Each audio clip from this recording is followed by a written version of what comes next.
കൈക്കൂലി കേസിൽ ED. Assistant director Shekhar കുമാറിനെതിരായ തെളിവുകൾ കണ്ടെത്തി വിജിലൻസ്. പ്രതി രഞ്ജിത്ത് വാര്യരുമായി ശേഖർ കുമാർ നടത്തിയ സംഭാഷണം കണ്ടെടുത്തു. പ്രത്യേക ആപ്പ് ഉപയോഗിച്ചായിരുന്നു ഇരുവരും തമ്മിലുള്ള സംഭാഷണം. ശേഖർ കുമാറിന് അന്വേഷണ സംഘം ഉടൻ നോട്ടീസ് അയക്കും. വിഷ്ണു സുരേഷ് ചേരുന്നുണ്ട് കൊച്ചിയിൽ നിന്ന്. വിഷ്ണു, ഇപ്പോൾ കഴിഞ്ഞ ദിവസവും ഇതുമായി ബന്ധപ്പെട്ട് കോടതി നടപടികളൊക്കെ നടന്നതാണ്. ഹൈക്കോടതിയിൽ ഉൾപ്പെടെ ജാമ്യാപേക്ഷയുമായി ഉദ്യോഗസ്ഥൻ എത്തിയതാണ്. വിജിലൻസ് ഇപ്പോൾ എന്തൊക്കെ തെളിവുകൾ ശേഖരിച്ചു കഴിഞ്ഞിരിക്കുന്നു ശേഖർ കുമാറിനെതിരെ? വിഷ്ണു.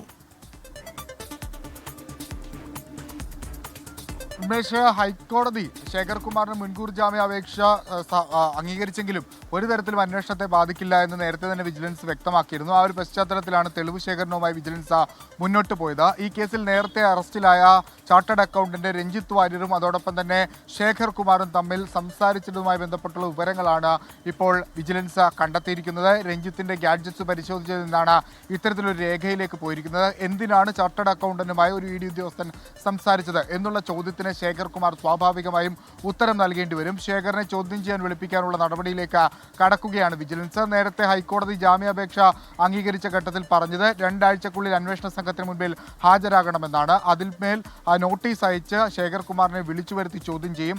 അറസ്റ്റ് അടക്കമുള്ള നടപടിയിലേക്ക് കടക്കാനും സ്വാതന്ത്ര്യം നൽകിയിട്ടുണ്ട്. പക്ഷേ അറസ്റ്റ് ചെയ്താൽ കോടതിയിൽ ഹാജരാക്കി ജാമ്യം നൽകണമെന്നാണ് ജാമ്യ ഉത്തരവിലെ വ്യവസ്ഥയിൽ പറയുന്നത്. വിശദമായ അന്വേഷണത്തിലേക്ക്, വിശദമായ തെളിവ് ശേഖരണത്തിലേക്ക് വിജിലൻസ് ഈ കേസുമായി ബന്ധപ്പെട്ട് നടക്കുകയാണ്. 2 ഏജൻസികൾ തമ്മിലുള്ള ഒരു അന്വേഷണം അല്ലെങ്കിൽ ഒരു നേർക്കുനേർ വരവ് കൂടിയാണ് ഈ കേസിൽ നമ്മൾ നേരത്തെ കണ്ടത്. ഈ കേസിൻ്റെ ഒരു പശ്ചാത്തലം ഇങ്ങനെയാണ്.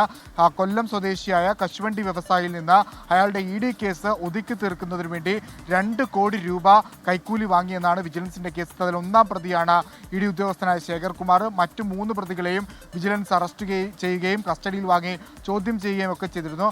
അവരുടെ കൂടി മൊഴിയുടെ അടിസ്ഥാനത്തിലാണ് ശേഖറിനെ ചോദ്യം ചെയ്യാൻ വിളിപ്പിക്കാനുള്ള തീരുമാനത്തിലേക്ക് നിലവിൽ വിജിലൻസ് എത്തിയിരിക്കുന്നത്. ഉന്മേഷം.